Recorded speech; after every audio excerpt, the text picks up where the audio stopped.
Right, thanks for joining us and welcome to our talk on safe isolation. What's your excuse? My name's David Powell. I'm joined by my colleague Richard Harvey. To my right, we are from Electrical Safety First. We exist, we're a UK charity, and our sole purpose is to reduce the injuries, deaths and accidents from the use of electricity. That's whether you are a contractor or a member of the public. Yeah, that is why we're here, the leading electrical safety experts. What we're going to be doing in this session is just having a bit of a refresh on safe isolation procedure, your responsibilities as employers and employees, and looking at legislation that's applicable to the procedure itself, and a bit of fun as well. Yeah, okay. Right, first question to the audience is a very simple one. How confident are you on the procedure itself, safe isolation? Sort of fairly confident, pretty confident, few nods, few shakes of the hand, yeah? Yeah, super confident, little bit confident, yeah, sort of. Yeah, okay, well, what we're going to do then... Two depends experts on the down side, there. okay. Yeah. What we're going to do then is we're going to... Never doubt, good, that's good. What we're going to do on that note is we're going to test you now, test your knowledge. So a little bit of a gentle starter to get us sort of warmed up. What we want to do is scan the code on your phones. If it doesn't work from where you sat, Richard will come round with a laminated sheet. All we need you to do for the next couple of minutes is arrange the sequence in the correct order and in the quickest time. Rich, what can I win, mate? Got a fabulous prize here from our friends at TIS for today. A nice safe isolation kit, there we go. And then tomorrow, if you're here tomorrow, we've got another kit donated very kindly from Mega. So 2 really good kits. All you got to do is get the sequence in the right order, nice and easy. If you can't scan the code, give me a shout and I shall come round with Yeah, we've got the sheets QR there. code. So we just have a couple of minutes doing that. Rich will come round with the sheet. And the winner will be announced at the end. So it's whoever's got the quickest time and the correct sequence. So All right. Give it a go, see how you get on. Just a little bit of fun just to get things started. Okay, get you settled in. That procedure that you've just done and that you've put in a sequence, you might think, well, where's that come from? It's come from one of our publications that some of you have got on your seats. Looks slightly different to what we've got on screen. That is our rebranded guide. Within the guide, there is the sequence of safe isolation there. So if you're unsure, if you're new to the industry, if you're an apprentice, etc., use that and keep each other safe, yeah, when you're working on systems. There's a code there, you can scan it, it'll take you straight through to our guide. Rich, do we have to pay for these? Absolutely free to download from our website. There are a number of guides, but today specifically we're looking at number 2. But yeah, download them as many times as you want, print them as many times as you like. Really good resource, absolutely free. So available digitally through the code on our website, or you can have a free copy from us today. You can take it with you. Okay. Rich, do you want to go through additional precautions? Yep, so another consideration, especially with more and more prosuming installations in terms of solar PV systems, battery storage, etc. There are a number of other considerations you've got to consider, additional sources of supply, of course, and there may be more than one point of isolation. So we've just got to be a little bit careful, and it's important to familiarise yourself with the installation and any other sources of supply that you might have to consider. Thanks, Rich. Okay, some of you have done that quiz. You might be thinking, I might not do it in that order necessarily. I might identify it first, then ask for permission, etc. So we've already sort of preempted. Why is it in that order? Okay, it's in that order because everyone on screen has agreed. So if you look on page 2 of your guide, if you've got one, everyone listed on that page and on screen have contributed to our guides. They contribute not just to Best Practice Guide 2, but to all of our other guides as well. So we've had to get agreement from everyone to follow it in that sequence. So it's not your version, is it, Rich? No, I wish it was what I thought, just me, Yeah, but it's not, it's just everyone. your version. It's not my version. No. It's not our view electrical safety first as such. We just want people to go through that procedure and make sure we're working on a system that is actually dead. Okay, what I'm going to do now is I'm going to hand over to Rich. He's going to talk to you about legislation and your responsibilities as employers and employees. Okay? Okay, so just a little bit of a refresh here on the electricity at work regulations. Everybody got a copy of this at home? HSR 25, yeah? No? Yes? Free to download from the HSC website. So I suggest you get a copy of it. Is this law, or can we just take no notice of it? Is it law? Yeah? Definitely law. So in here, it talks about precautions that must be taken then against the risk of death or personal injury from electricity and work activities. Do we all work in electricity work activities here? So does it apply to all of us? Okay, so let's have a quick reminder then of some of the responsibilities, etc. we've got to look at. Yeah, we'll have a look at employers first. Any employers in the room? Just employers? The one? Just the one? Few? Yeah. Okay.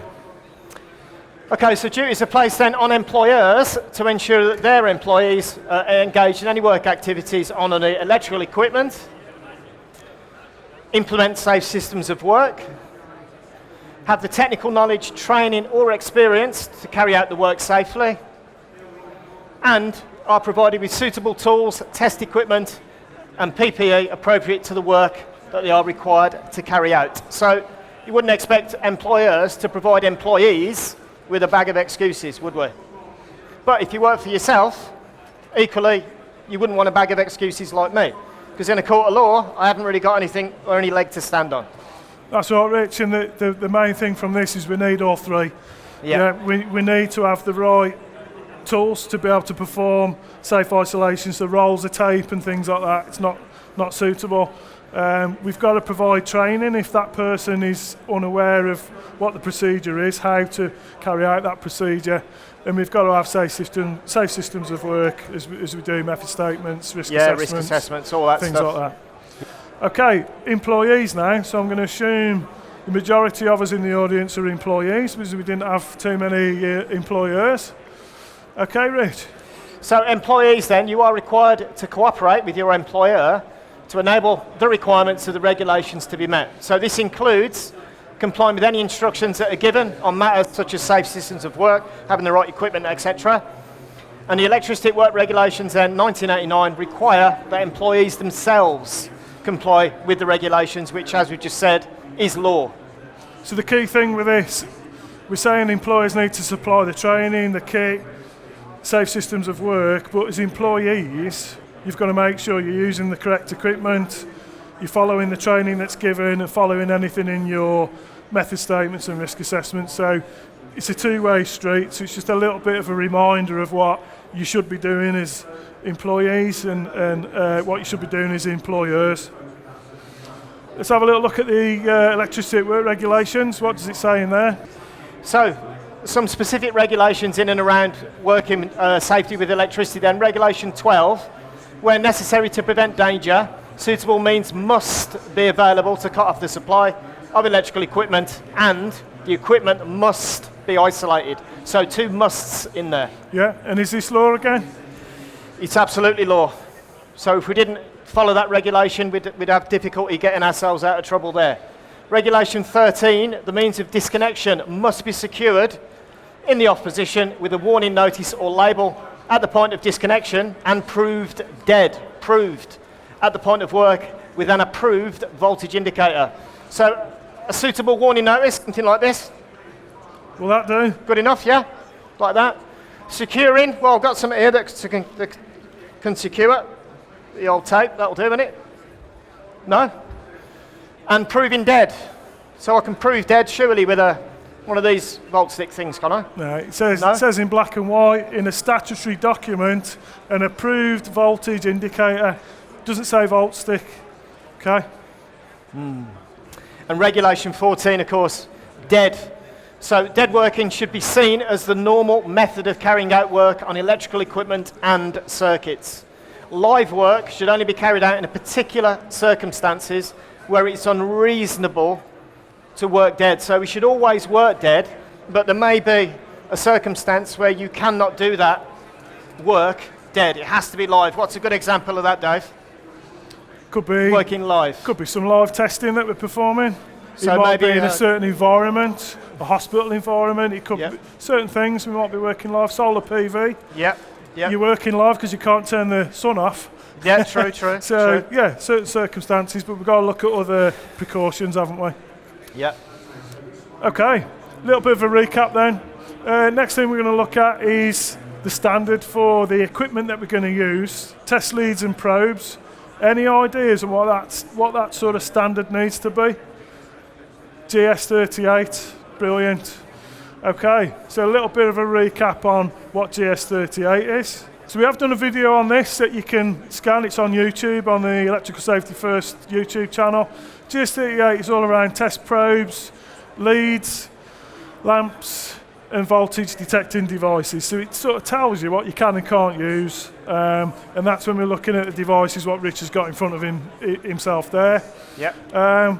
And basically our little video, it sort of compares what it says in the document, which is free to download from the HSE. Do you think it's a good idea to comply with that, Rich? Written by the HSE? It's produced by the HSE, ultimately, isn't it? They're giving you free guidance on how to comply with some of the other statutory requirements, like EAWR, etc. So you'd be a fool not to follow the information that's in this guidance. But as Dave said, we've looked at this document in detail and made what we call a Sparky-friendly video that really talks about the main points and what you need to look for. I see. Okay. Right, so the audience, you're probably thinking, well, what are we here? Why are we here today? We've talked about your responsibilities, we've talked about the procedure, and from looking at the engagement from the audience, it seems that a lot of you already know a lot of this, which is fantastic. It's what we want as a charity.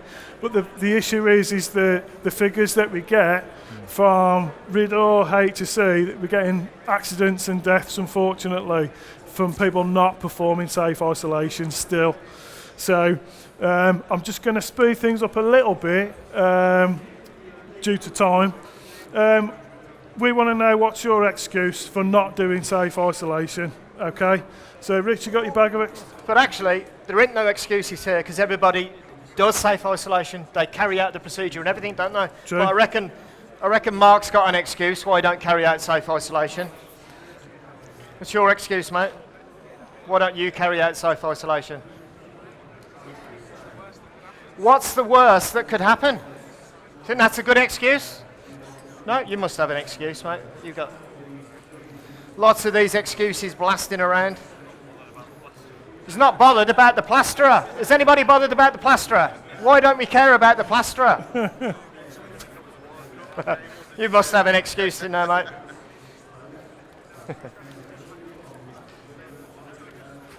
Who's going to check?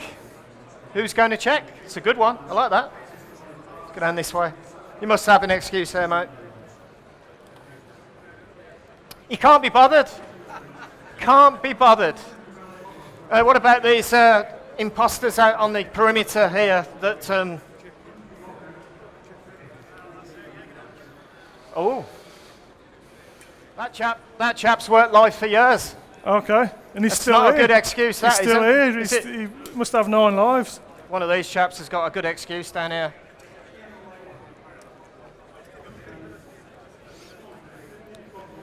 He ain't got time. Not Not got time. We've heard that one before. Not got time. You must have an excuse there, mate. You look like you've got a load of excuses. I know it's dead. Well, you might be dead if you carry on. Last one's for you, mate. Some good excuses there, then. Nobody will know. Nobody will know. Nobody will know. Well, they will if you don't go home because you're dead. So lots of general excuses there, Dave. Yeah. Thanks, Rich. It's all right. Yeah. But really important figures that we're going to have a look at now. The main thing that we're trying to sort of drive home today is the amount of fatalities that are still going on in industry and the amount of injuries as well. So we want to reduce these as much as we can. What's really encouraging, what we're going to have a look at in a minute, is some stats from some surveys conducted by Superrod. They've done 3, and we've actually got the results of the latest survey, which we're going to go through now. And what's really encouraging, is that the results have changed, so it's improved. So that's fantastic from our opinion at Electrical Safety First. Okay. So the most recent survey, which is only just closed, so July to August 2024, just nearly 3,000 people have been surveyed.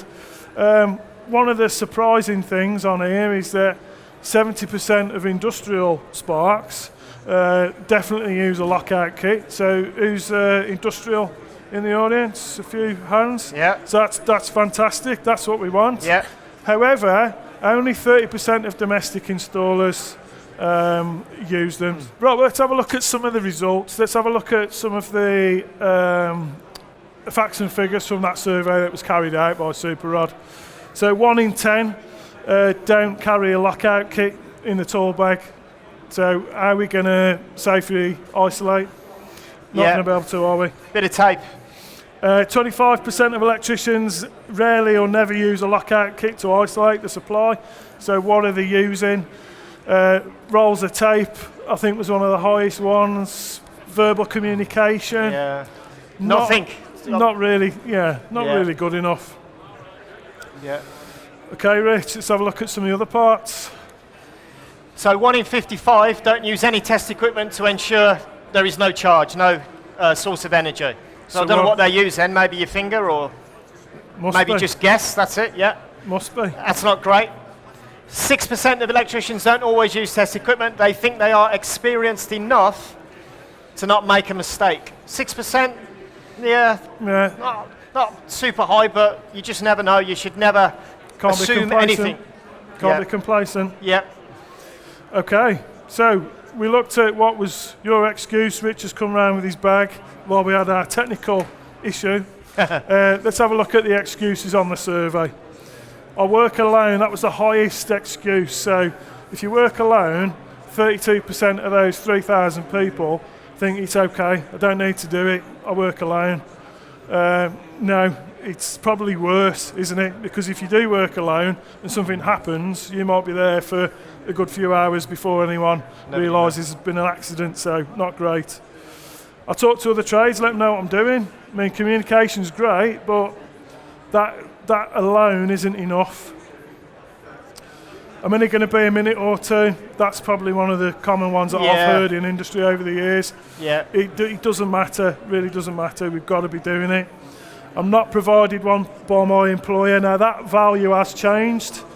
We are pleased that it's changed. It's come down a lot. But we've also seen, you guys have seen that it's law. You've got to, if you are an employer, you've got to provide that kit. So that shouldn't even be on there. Yeah, shouldn't even be on there. Rich, over to you for the next ones. So, too much hassle to use.